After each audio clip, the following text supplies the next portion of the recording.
J'espère que vous allez bien, j'espère que vous vous portez bien.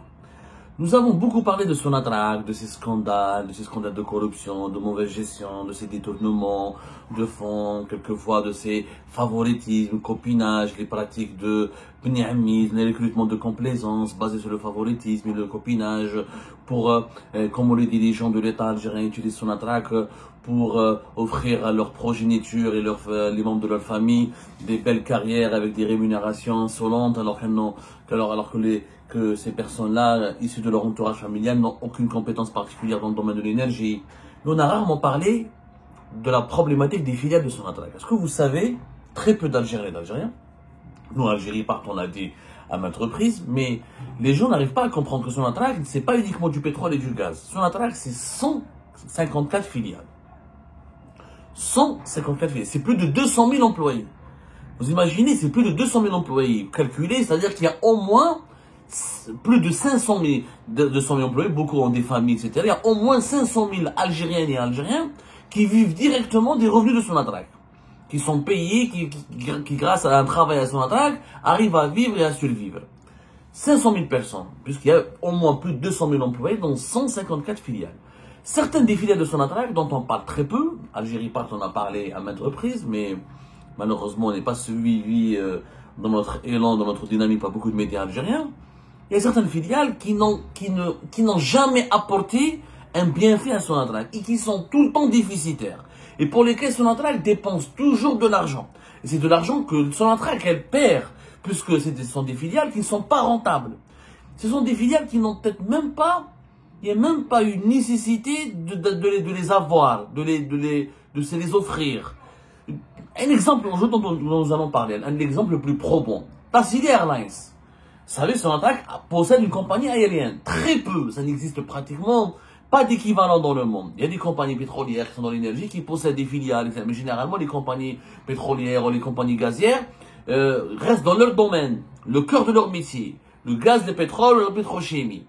C'est très rare d'avoir une compagnie aérienne, de trouver une compagnie pétrolière ou gazière qui possède des sociétés dans un domaine totalement différent de l'énergie. Sonatrach possède une compagnie aérienne qui s'appelle Tassili Airlines depuis 2005. Elle est actionnaire à 100% de cette compagnie qui existe depuis 1998. Sonatrach, elle possède cette compagnie, soi-disant parce qu'elle a besoin de sa flotte pour assurer le transport de ses travailleurs, de ses cadres, de ses dirigeants et de ses partenaires étrangers entre le nord, entre Alger, la capitale, Oran, les autres bases de production, les différentes zones d'activité industrielle de Sonatrach et ses unités de production et d'exploitation du pétrole et du gaz qui sont situées dans le sud. Soit Hassim Saoud, Rodnous, Hassim Berkin, Ain Salah, etc. Donc Sonatrach a cru bien faire de se doter d'une compagnie aérienne. Sauf que Tassili Airlines, elle ne vit pas uniquement des activités de Sonatrach. Elle a été transformée en une compagnie nationale qui fait qui assure des liaisons domestiques et qui assure des liaisons internationales, notamment entre Nantes, Paris, Strasbourg. Ces dernières années, Tassili Airlines, elle propose des vols régulièrement pour Nantes, Strasbourg et Paris, Paris-Charles de Gaulle. Le reste, Tassili Airlines, comme l'Algérie comme le monopole d'Air Algérie n'avait plus aucun sens, et comme il n'y a pas de concurrent à Air Algérie, l'État, il a pressé Sonatrach de transformer Tassili Airlines en une compagnie domestique pour proposer des vols domestiques dans toutes les villes du pays, de Adrar, Alger, Oran, Annaba, etc. Et il utilisait Tassili Airlines pour faire jouer un peu la concurrence, pour challenger Air Algérie. Parce qu'Air Algérie, elle a toujours été décriée pour le monopole absolu qu'elle détient sur le ciel algérien. Et pour provoquer une certaine concurrence qui devrait normalement jouer sur les prix des billets d'avion, on a demandé à Sonatrach que Tassili Airlines soit une concurrente à Air Algérie. 16 avions, tout ça, 15 avions plus exactement, des lignes. Alors Tassili Airlines, elle a elle-même des filiales. Elle a une filiale qui s'appelle Tassili Travail Aérien, qui est uniquement qui travaille uniquement pour les employés de Sonatrach et leurs besoins professionnels. qui utilise des hélicoptères, etc., pour des besoins industriels, surveiller les sites industriels, faire de l'irrigation de terrain, etc. Elle a une filiale qui s'appelle Naftal Tassili Air. Et puis, Tassili, elle a créé Tassili Airlines. C'est une compagnie aérienne au sens propre du terme qui concurrence Air Algérie. Sauf que la situation de cette compagnie, elle est catastrophique. Catastrophique. Déjà, avant la pandémie de la Covid-19, elle était extrêmement déficitaire. Juste après la pandémie de la Covid-19, elle a atteint un déficit record entre 2020 et 2021. Jusqu'à 2022, son déficit était de 3 milliards de dinars. 3 milliards de dinars, c'est énorme, Yajma. C'est énorme. Donc, attends, comme la conversion en euros pour pouvoir bien comprendre un petit peu de quoi il s'agit. 3 milliards de dinars, c'est l'équivalent de pratiquement 20 millions, pour la taille de la série, c'est déjà 20 millions de dollars, 20 millions d'euros, une vingtaine de millions, c'est une vingtaine de millions d'euros. Bon, le chiffre d'affaires en 2022, quand il y a eu une reprise, le chiffre d'affaires de Tassila Airlines était de 1,8 milliard, non, Tassila Airlines, elle a fait une stratégie pour viser un chiffre d'affaires de 13,8 milliards de dinars. 13,8 milliards de dinars, c'est-à-dire l'équivalent de 92 millions d'euros. C'est pas très ambitieux. Là, nous avons obtenu un document. Parce que entre ce que Sonatrach et à travers sa filiale Tassila Airlines promet aux autorités algériennes et promet à la population algérienne, parce que la population algérienne, elle rêve d'avoir une compagnie aérienne nationale qui concurrence à l'Algérie. Tous les Algériens, toutes les Algériennes et tous les Algériens rêvent de voir une compagnie nationale qui peut enfin, je dis bien qui peut enfin, concurrencer Air Algérie, casser les prix, proposer de la concurrence, faire jouer la concurrence, proposer toute prestation de service et enfin démocratiser l'accès au transport aérien. Sonatrach a doté, soi-disant, Tassila Airlines de tous les moyens nécessaires pour atteindre cet objectif. Il n'a jamais été atteint. Nous avons obtenu un document récemment qui nous est parvenu de la part de la section syndicale de Tassila Airlines. La section syndicale, le GTA, ce n'est même pas un syndicat autonome, le GTA, c'est le syndicat du pouvoir. Chiétine, c'est l'allié du pouvoir. La section syndicale de Tassila Airlines, ils ont rédigé un document qu'ils ont adressé au ministère de l'Énergie et à la direction générale de Sonatrach pour dire situation alarmante au sein de Tassila Airlines. Situation alarmante. Les représentants des sections syndicales UGT de Tassila Airlines ont le devoir de vous alerter solennellement sur la dégradation profonde, multiforme et persistante du climat organisationnel, technique, économique et social de l'entreprise. Cette situation, si elle n'est pas traitée avec urgence et rigueur, risque de compromettre durablement les actes et stratégies d'une compagnie créée avec le soutien total du groupe Sonatrach et d'anéantir près de 3 décennies d'investissement public. C'est pas moi qui le dis, c'est le document. C'est le document que nous avons pu obtenir de la part des syndicalistes de Tassila Airlines. Je vais vous montrer le document. Je me trouve le document. Signé, envoyé au ministère de l'Énergie à la direction générale de Sonatrach. Le constat, il est grave de ce document. Il fait apparaître une désorganisation managériale, structurelle, une absence de pilotage opérationnel cohérent et une dérive autoritaire des fonctions de commandement, incompatible avec les standards de gouvernance des entreprises publiques stratégiques. L'épisode de l'organisation de l'opération Hajj 2025 en est l'illustration la plus manifeste. Absence de concertation, décision unilatérale, processus opaque, violation des critères d'éligibilité et in fine, échec retentissant se soldant par une perte directe de plus de 2,7 millions de dollars, sans parler du préjudice réputationnel évité in extremis grâce à l'intervention du pouvoir public. Avec l'opération de Hajj 2025, Tassili a été impliquée, elle était censée prendre des pèlerins algériens pour les emmener jusqu'en Arabie Saoudite, lieu des terres saintes, pour accomplir les rites du pèlerinage, 2,7 millions de dollars. Mauvais choix des avions, mauvais choix des prestataires, mauvais choix des sous-traitants, mauvaise organisation des vols. Tassila Airlines, c'est pire qu'Air Algérie. C'est la compagnie la plus retardataire du monde. Moi, j'ai essayé de la prendre quand j'étais en Algérie. Tassili Airlines, c'est même pas de retard. C'est des vols annulés. Toi, à l'aéroport. Par exemple, tu veux aller d'Oran à Betna, ou d'Oran au sud, de Alger à Gardaya, ou de Alger à Hazim Saoud, de Alger vers Élysée. Ah, le vol est annulé. T'arrives à l'aéroport, on te dit même pas, ah, le vol est annulé, veuillez revenir demain. On te prévient même pas. C'est la compagnie la plus catastrophique du monde. Je pense que, mis à part les pays en guerre, les pays déstructurés, les pays en instabilité sécuritaire et politique, je crois pas qu'il y a une compagnie, je crois pas qu'il y a un autre pays équivalent à l'Algérie où il y a une compagnie aérienne où c'est mal géré que Tassili Airlines. Et heureusement que ces syndicalistes, après des années de silence, nous rejoignent dans ce combat pour, en réalité, demander une solution définitive. Tassili Airlines, elle est devenue le véritable scandale, le grand scandale que Sonatrach traîne depuis des années. On a parlé de tous les scandales de Sonatrach, sauf de ce véritable scandale qui est Tassili Airlines. Sonatrach, elle dépense de l'argent, elle donne beaucoup d'argent, elle comble les déficits de Tassili Airlines, elle finance ses activités, elle finance son fonctionnement. Mais elle lui sert à quoi? Elle ne lui sert à rien. L'argent que Sonatrach met à Tassili Airlines, elle aurait pu l'utiliser pour ses propres investissements, pour améliorer la production du pétrole et du gaz ou pour faire d'autres investissements rentables. Elle n'a jamais été rentable. Et elle est mal gérée, c'est de l'aveu même de ces syndicalistes. Regardez ce qui a été dit aussi concernant le volet technique. Le volet technique représente des risques majeurs. Exploitation d'infrastructures non certifiées, non-conformité aux normes de maintenance aéronautique et non-respect des tolérances de sécurité. Les conclusions de l'audit mené par un organisme international qui s'appelle l'EASA, EASA, c'est l'agence de l'Union Européenne pour la sécurité aérienne. C'est elle qui a mené un diagnostic pour vérifier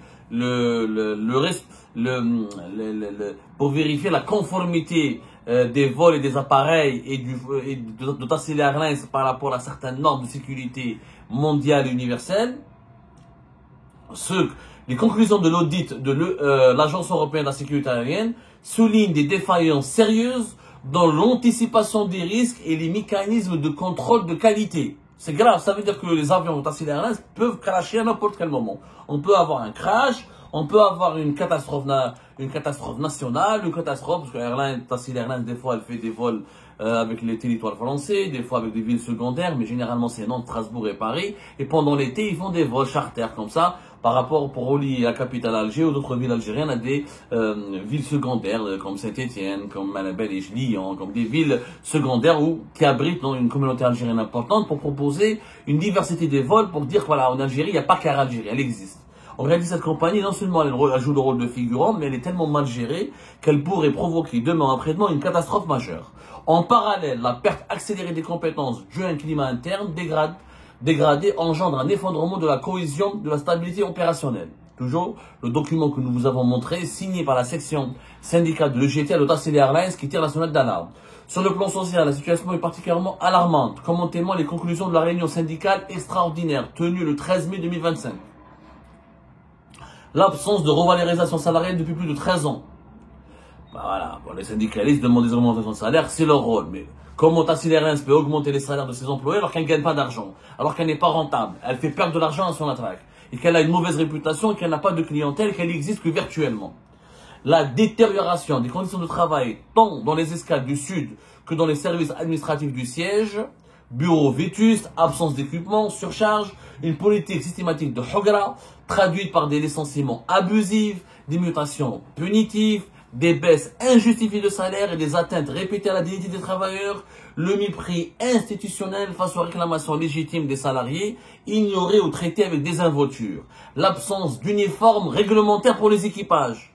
Vous vous rendez compte, ils n'ont même pas des uniformes propres au sens propre du terme, affectant l'image de marque de l'entreprise en Algérie et à l'international. Il y a des vols de Tassili Airlines où les stewards et les hôtesses n'avaient même pas d'uniforme réglementaire.